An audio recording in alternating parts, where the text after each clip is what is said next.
Hello everyone, ये हमारा last video है चैप्टर नंबर 9 के थ्योरी का, जिसमें हम लास्ट के दो टॉपिक कवर करेंगे, एनर्जी और पोइसन्स रेशियो।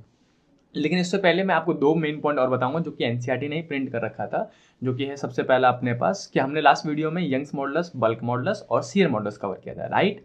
देखो, जो शियर मॉडुलस होता है तीसरा वाला, वो पहले यानी कि यंग्स मॉडुलस के 1/3 के बराबर होता है कई बार, यानी कि मोस्ट ऑफ द टाइम जो शियर मॉडुलस जो हमारा जी था वो यंग्स मॉडुलस का 1/3 होता है। ये भी आपका एक मेन पॉइंट याद रखना है आपको, ताकि एमसीक्यूज में आप फंसो ना, ठीक। दूसरा पॉइंट जो है अपने पास जो आप याद रखोगे वो है बेसिकली ये वाला, जो है कि अगर आप बल्क मॉडुलस का रेसिप्रोकल कर दोगे तो आपको कंप्रेसिबिलिटी मिलेगा। अगर मैं यहाँ लिखूँ कि 1 में बल्क मॉडुलस, यहाँ पे बल्क मॉडुलस लिख देते हैं, बल्क मॉड्यूलस 1 में बल्क मॉडुलस जो है वो हमें देता है कंप्रेसिबिलिटी।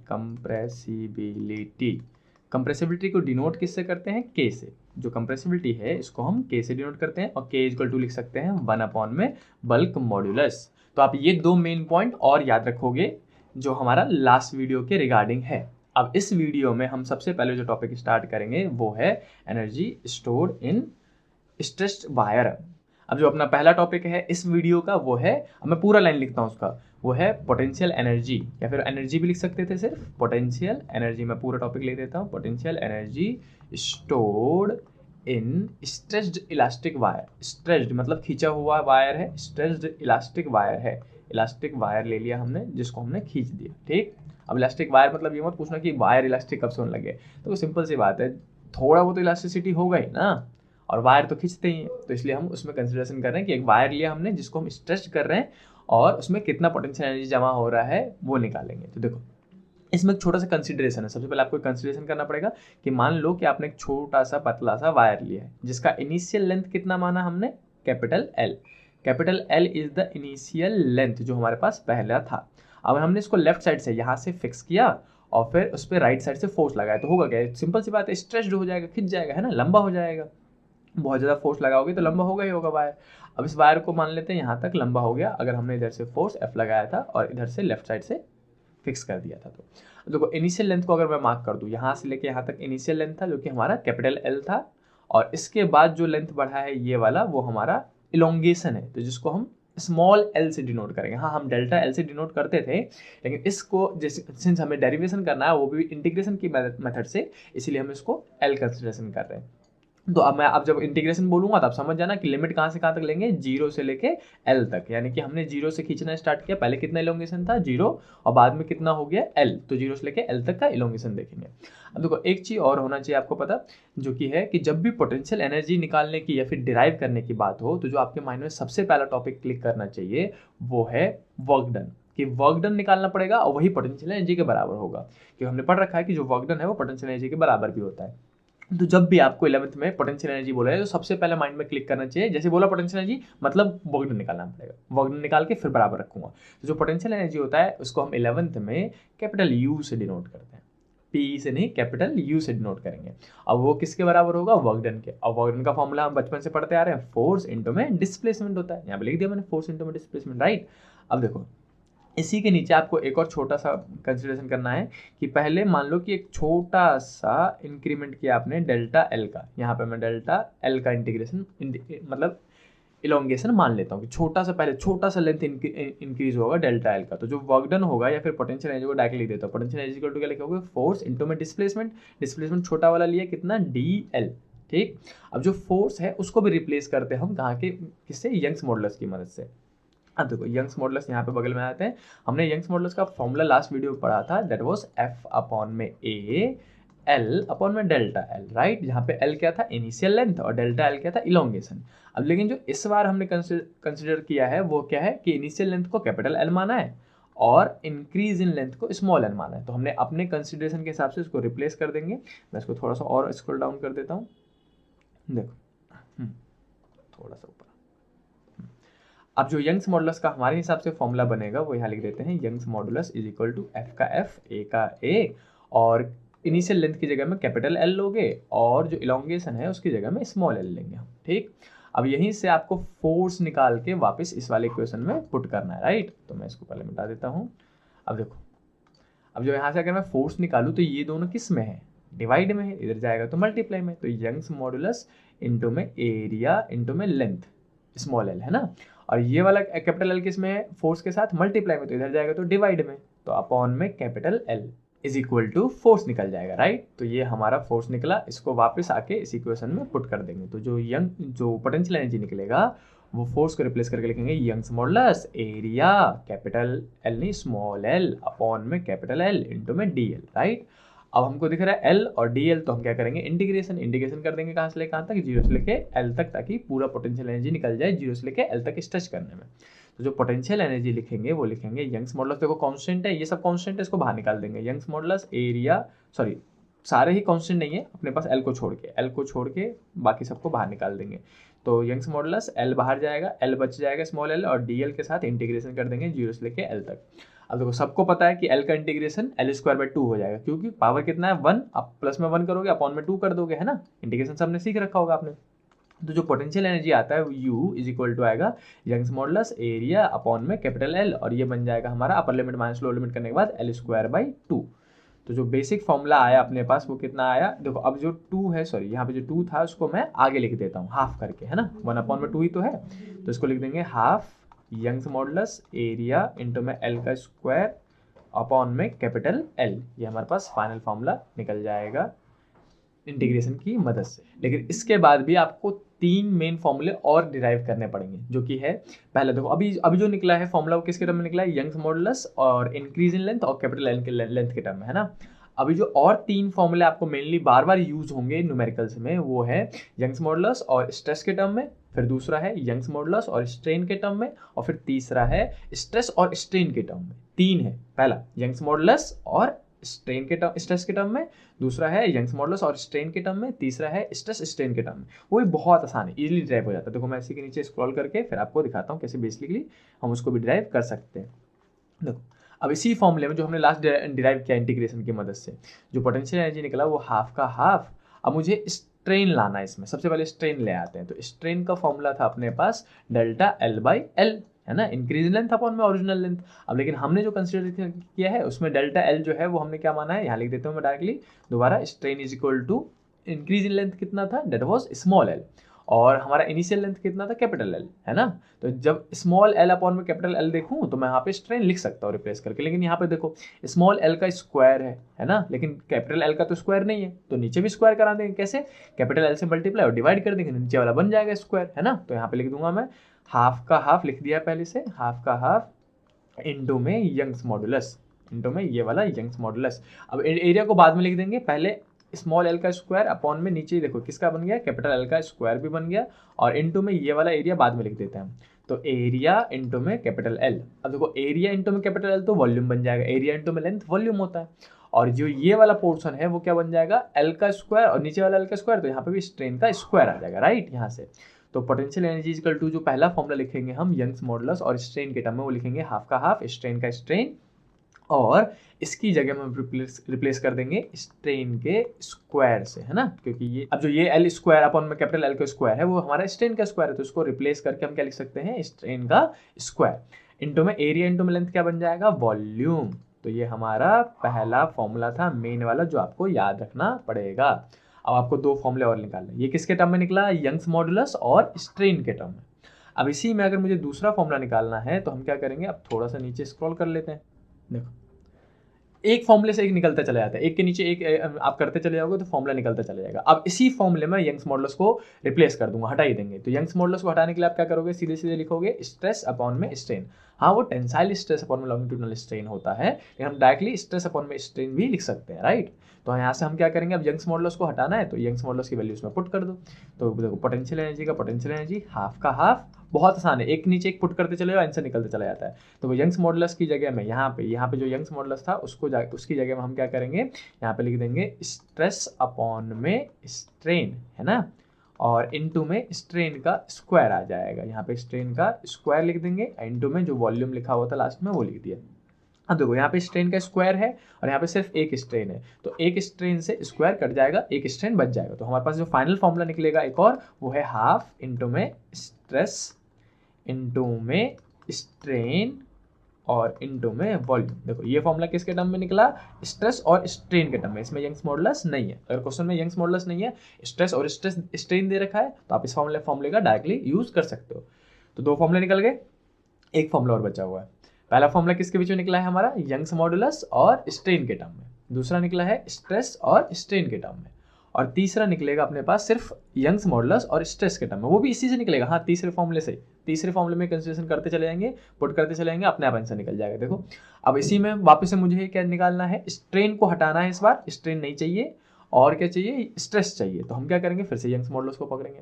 यंग्स मॉडुलस का फॉर्मूला क्या था, young's modulus is equal to stress upon में स्ट्रेन। अभी लिखा था हमने, स्ट्रेस अपॉन में स्ट्रेन भी लिख सकते हैं, जरूरी नहीं टेंसाइल और लॉन्गिट्यूडनल बार बार मेंशन करो, सीधे सीधे स्ट्रेस अपॉन में स्ट्रेन भी लिख सकते हो। तो अब जो स्ट्रेन है उसको रिप्लेस करना है, तो स्ट्रेन को इधर भेज देंगे और यंग्स मॉडुलस को नीचे। तो जो स्ट्रेन निकलेगा, स्ट्रेन को हटा के जो हम लिख पाएंगे वो है स्ट्रेस अपॉन में यंग्स मॉडुलस, राइट, ये वाला। अब इसी को आप इसमें पुट कर दो, स्ट्रेन को स्ट्रेन की जगह में आप स्ट्रेस अपॉन में यंग्स मॉडुलस लिख दो।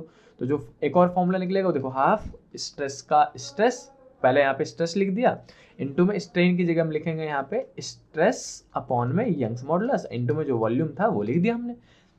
अब जो स्ट्रेस है ये और ये, वो स्ट्रेस इंटू में स्ट्रेस क्या हो जाएगा, स्ट्रेस का स्क्वायर। 2 स्ट्रेस नहीं होगा, कुछ बच्चे लिख देते हैं स्ट्रेस इंटू में स्ट्रेस, वो लिख देते हैं 2 इंटू में स्ट्रेस। भाई साहब वो प्लस होता है, स्ट्रेस प्लस स्ट्रेस कहूँ तब जाके 2 इंटू में स्ट्रेस होगा, लेकिन स्ट्रेस इंटू में स्ट्रेस है तो वो आ जाएगा स्ट्रेस का स्क्वायर, मल्टीप्लाई में स्क्वायर लग जाता है, अपॉन में यंग्स मॉडुलस, है ना, इंटू में वॉल्यूम आ जाएगा यहाँ पे। तो ये हमारे पास फाइनल और लास्ट फॉर्मूला था।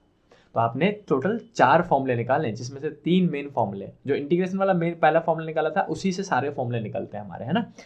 हमने 4 फॉर्मूले निकाले। अब मैं जल्दी से हाईलाइटर उठा लेता हूँ, एक बार जल्दी से रिकैप करते कि अभी हमने कवर क्या क्या किया। ठीक, देखो सबसे ऊपर चलते हैं। हमने सबसे पहले बेसिकली क्या रिकवर किया था कि जो शियर मॉडुलस था वो यंग्स मॉडुलस का 1/3 होता है कई बार। दूसरा क्या कि अगर आप 1/1 में बल्क मॉडुलस कर दोगे तो आपको कंप्रेसिबिलिटी दे देगा। कंप्रेसिबिलिटी को किससे नोट करते हैं, के से, और 1/1 में बल्क मॉडुलस लिखा जाता है, राइट। अब इसी के नीचे हमारे जो एनर्जी का टॉपिक था वो लिखने थे हम, है ना, कि कितना एनर्जी जमा होगा। तो उसके लिए बेसिक सा कंसिडरेशन था कि जो डेल्टा एल था उसको हमने एल मान लिया, स्मॉल एल, और जो इनिशियल एल था उसको कैपिटल एल मान लिया। ये कंसिडरेशन करोगे तो आप इजीली समझ पाओगे कि एनसीईआरटी ने इंटीग्रेशन की मदद से पूरा डिराइव कैसे कर रखा है। अब एक लास्ट पॉइंट और, हर एक चैप्टर में काम करता है कि जब भी पोटेंशियल एनर्जी बोला जाए तो आपको सबसे पहले माइंड किस में क्लिक करना चाहिए, वर्क डन पे, कि भैया वर्क डन निकालना पड़ेगा तब जाके पोटेंशियल एनर्जी निकलेगा। अब पूरे डेरिवेशन करने पे जो आप पहला फॉर्मूला निकालते हो ये वाला, वो उसी की मदद से आप 3 नए फॉर्मूले निकालते हो जो कि मेन याद करने पड़ेंगे। इन सबका स्क्रीनशॉट लेके आप एक बार खुद से लिख के देखना, जहाँ आपको वापस से वीडियो देख लेना कि कैसे किया था, क्या हुआ था। ठीक, अब खुद से एक बार लिख के देखोगे तो अच्छे से ग्रैब हो जाएगा। अब जो 3 मेन फॉर्मूले हैं जो आपको याद रखने हैं वो है यहाँ पे, मैं थोड़ा सा और स्क्रॉल कर देता हूँ, ये रहा। 3 फॉर्मूले में से सबसे पहला फॉर्मूला है कि पोटेंशियल एनर्जी का फॉर्मूला किसके टर्म में, यंग्स मॉडुलस और स्ट्रेन के टर्म में, है ना, ये रहा। अब एक चीज इजीली याद करने के लिए मैं आपको बता रहा हूँ, देखो जब भी स्ट्रेन की बात हो तो स्ट्रेन के स्क्वायर के साथ मल्टीप्लाई में है यंग्स मॉडुलस, है ना। अब इसी के नीचे आपको स्क्रॉल करके दिखाता हूँ, देखो इसी के नीचे जब देखोगे आप स्ट्रेस वाले में, तो स्ट्रेस वाले में क्या है कि जो स्ट्रेस का स्क्वायर तो है, वहाँ पे स्ट्रेन का स्क्वायर था, यहाँ पे स्ट्रेस का स्क्वायर है, लेकिन यहाँ पे डिवाइड में है यंग्स मॉडुलस। इजीली याद करने के लिए बता रहा हूँ, जब स्ट्रेन आए तो मल्टीप्लाई में यंग्स मॉडुलस, और जब स्ट्रेस आए तो डिवाइड में यंग्स मॉडुलस। बाकी हाफ और वॉल्यूम तो सेम ही है ना, स्ट्रेन का स्क्वायर तो स्ट्रेस का square, half half, volume volume. अब इसमें स्ट्रेन में मल्टीप्लाई में होगा यंग्स मॉडुलस और स्ट्रेस में डिवाइड में होगा। और जो लास्ट फॉर्मूला था आपके पास वो था हाफ स्ट्रेस इंटू में स्ट्रेन इंटू में वॉल्यूम, है ना। ये तीसरा फॉर्मूला जो आपको मेनली याद रखना पड़ेगा ताकि आप न्यूमेरिकल इजीली सॉल्व कर पाओ। इसमें स्ट्रेस और स्ट्रेन डायरेक्टली मल्टीप्लाई में आ गया, राइट, और सब में वॉल्यूम है। तो ये 3 मेजर फॉर्मूले थे किसके, पोटेंशियल एनर्जी जो स्टोर होता है किसी भी स्ट्रेस इलास्टिक मेम्ब्रेन में। अब इसको नीचे करके, अब इसी में एक छोटा सा टॉपिक और है कि आपको एक बार एनर्जी ना पूछ के एनर्जी डेंसिटी पूछ लेगा। तो देखो मैं यहाँ पे जल्दी से लिख देता हूँ, अगर आपको एनर्जी पूछे, जैसे मैंने एनर्जी लिखा तो 3 मेन फॉर्मूले क्या थे, जल्दी जल्दी एक बार वापस बोलने का ताकि रिकॉल हो जाए। हाफ, पहला क्या था, यंग्स मॉडुलस इंटू में स्ट्रेन का स्क्वायर था, राइट, स्ट्रेन का स्क्वायर इंटू में वॉल्यूम था, राइट। दूसरा फॉर्मूला क्या था अपने पास, हाफ इंटू में स्ट्रेस था, इंटू में स्ट्रेन था, और फिर इंटू में वॉल्यूम था, यहाँ पे मल्टीप्लाई में लिख दिया। और लास्ट फॉर्मूला क्या था, हाफ का हाफ। अब यहाँ पे स्ट्रेस का स्क्वायर आया था, स्ट्रेस का स्क्वायर अपॉन में यंग्स मॉडुलस इंटू में वॉल्यूम। ये 3 मेजर फॉर्मूले थे किसके, एनर्जी के, ये हमारे 3 एनर्जी के फॉर्मूले बनते हैं। लेकिन वहीं पे मैं अगर आपसे एनर्जी ना पूछ के एनर्जी डेंसिटी पूछ लूँ, एनर्जी डेंसिटी पूछ लिया जाए आपसे, एनर्जी डेंसिटी, तो आप क्या बोलोगे, एनर्जी डेंसिटी मतलब कुछ भी नहीं होता है, सीधे सीधे बताऊं तो ये एनर्जी डेंसिटी मतलब होता है एनर्जी अपॉन में वॉल्यूम, यानी कि एनर्जी को वॉल्यूम से डिवाइड कर दो तो क्या बन जाता है, एनर्जी डेंसिटी। अब देखो एनर्जी को किससे डिनोट करते थे आप, यू से, तो यहाँ पे लिखूंगा कैपिटल यू अपॉन में वॉल्यूम इज इक्वल टू क्या बनेगा, एनर्जी डेंसिटी, और एनर्जी डेंसिटी को डिनोट करते हैं स्मॉल यू से, स्मॉल यू मतलब एनर्जी डेंसिटी, कैपिटल यू मतलब एनर्जी अपॉन में वॉल्यूम तो है ही। तो एनर्जी डेंसिटी समझ गए आप कि क्या होता है कि एनर्जी को ही वॉल्यूम से डिवाइड करना होता है। अब इसी के नीचे अगर मैं एनर्जी डेंसिटी जब भी आपसे पूछा जाए तो देखो एनर्जी डेंसिटी की जो यानी कि स्मॉल यू की जो फॉर्मूले लिखोगे वो सब में देखो सबको वॉल्यूम से डिवाइड करना है, तो इसमें भी वॉल्यूम है, इसमें भी वॉल्यूम है, इसमें वॉल्यूम है, सीधे सीधे वॉल्यूम गायब कर दो। तो जो एनर्जी डेंसिटी के फॉर्मूले निकलेंगे वो लिखेंगे हाफ इंटू में यंग्स मॉडुलस इंटू में स्ट्रेन का स्क्वायर, बस वॉल्यूम गायब कर दो क्योंकि हमने वॉल्यूम से डिवाइड करके उसको काट दिया, ये हमारा पहला फॉर्मूला निकल गया। ऐसे दो और फॉर्मूले लिख सकते हैं, potential energy energy density is equal to half into में स्ट्रेस इंटू में स्ट्रेन लिख देंगे, ये एनर्जी डेंसिटी हो गया, वॉल्यूम हटा दो बस, बेसिक सा है। और लास्ट क्या लिखोगे कि हाफ इंटू में, अब यहाँ पे स्ट्रेस का स्क्वायर आ गया, स्ट्रेस का स्क्वायर, और वॉल्यूम हटाना ही हमको क्योंकि एनर्जी डेंसिटी का फॉर्मूला लिख रहे हैं हम, है ना। तो ये 3 हमारे पास एनर्जी डेंसिटी के फॉर्मूले होते हैं।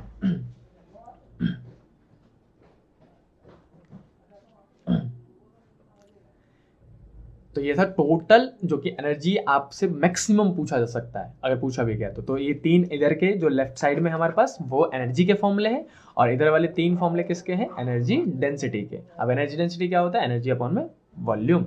अब एक छोटा सा लास्ट टॉपिक है इस वीडियो का जो कि है इस चैप्टर का इवन, जो कि है पॉइसन्स रेशियो। मैं जल्दी से लिख देता हूँ, बहुत आसान टॉपिक है, छोटा सा है, पॉइसन्स रेशियो, पॉइसन्स रेशियो। अब देखो पॉइसन्स रेशियो जो होता है वो कुछ भी नहीं होता। अब बस इसमें एक छोटा सा डायग्राम है, वो देख लो, आप इजीली समझ जाओगे कि पॉइसन्स रेशियो होता क्या है। अब देखो पॉइसन्स रेशियो यहाँ पे लिखना, डायग्राम बना देता हूँ मैं। पॉइसन्स रेशियो में उन्होंने क्या किया, एक वायर दिखा, थोड़ा सा बड़ा सा दिखा रहा हूँ ताकि आपको बाद में डायग्राम में दिक्कत ना हो।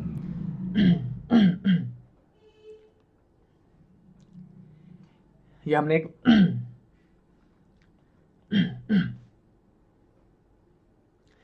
ये हमने एक वायर ले लिया ऐसे करके, यहाँ पे एक वायर, और उसको वर्टिकली सीलिंग से यानी कि छत से हैंग कर दिया। मान लो यहाँ से हमने इसको हैंग कर दिया, और नीचे से अगर फोर्स लगा के खींचा जाए नीचे की ओर तो होगा क्या, जो वायर है वो लंबा भी हो जाएगा और साथ में पतला भी तो हो जाएगा ना।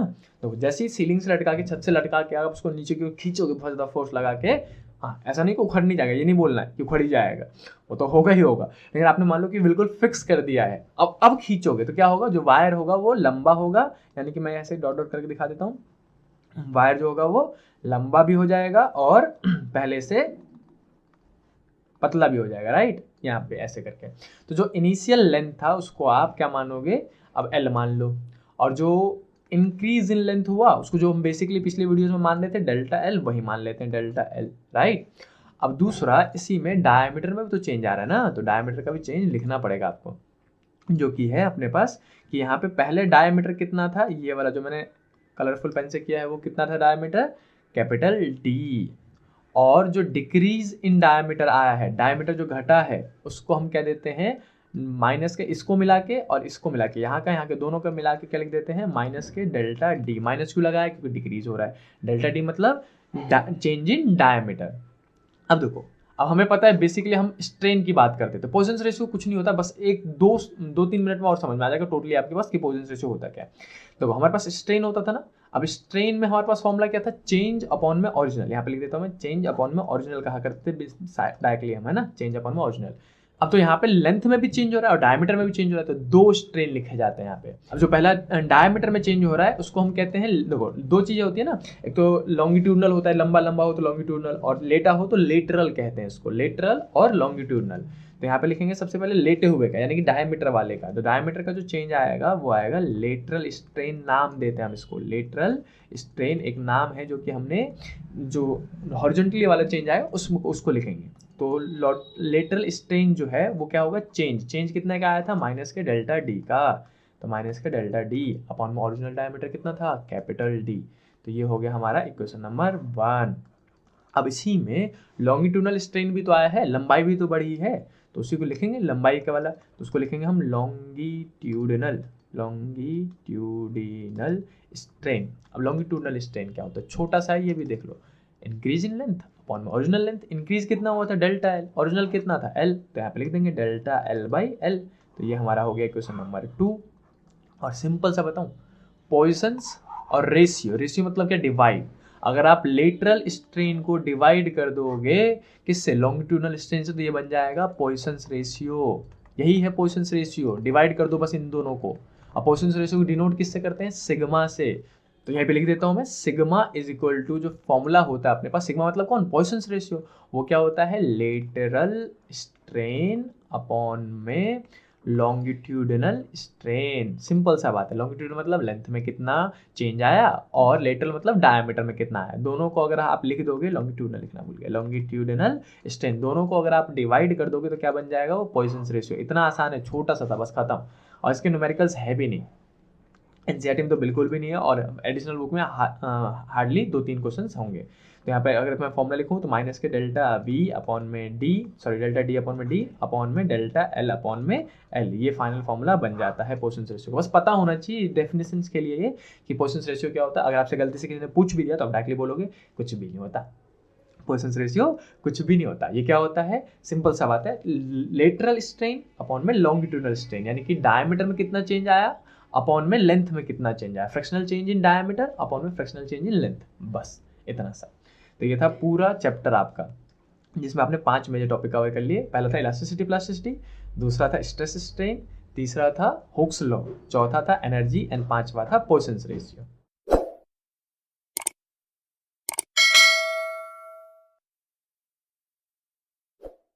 तो आपने इस सिर्फ 3 वीडियोस की मदद से मैक्सिमम थ्योरी जितना आपको चैप्टर नंबर 9 से कवर करना चाहिए था वो आपने कवर कर लिया। अब टाइम है क्वेश्चन प्रैक्टिस करने की, तो मैं जो नेक्स्ट 2 वीडियोस है उसमें क्वेश्चन के रिगार्डिंग हिंट, यानी कि जो एनसीईआरटी के एग्जांपल्स है उसके रिगार्डिंग एक हिंट निकाल दूंगा, एक हिंट के लिए वीडियोस निकाल दूंगा जिसमें आपको बता दूंगा कि हो क्या कर रहा है, और एक एक्सरसाइज के क्वेश्चन के लिए करेंगे। तो 2 वीडियोस हम करेंगे क्वेश्चंस सॉल्व करने के लिए, राइट। तो उसमें सिर्फ मोस्ट प्रोबेबली मैं हिंट ही दूंगा, तो आपको पहले से एक बार रीड करके रखना कि क्वेश्चन में क्या क्या था, ठीक। तो आज के वीडियो में इतना ही, मिलते हैं नेक्स्ट वीडियो में क्वेश्चन के साथ, तब तक के लिए बाय बाय।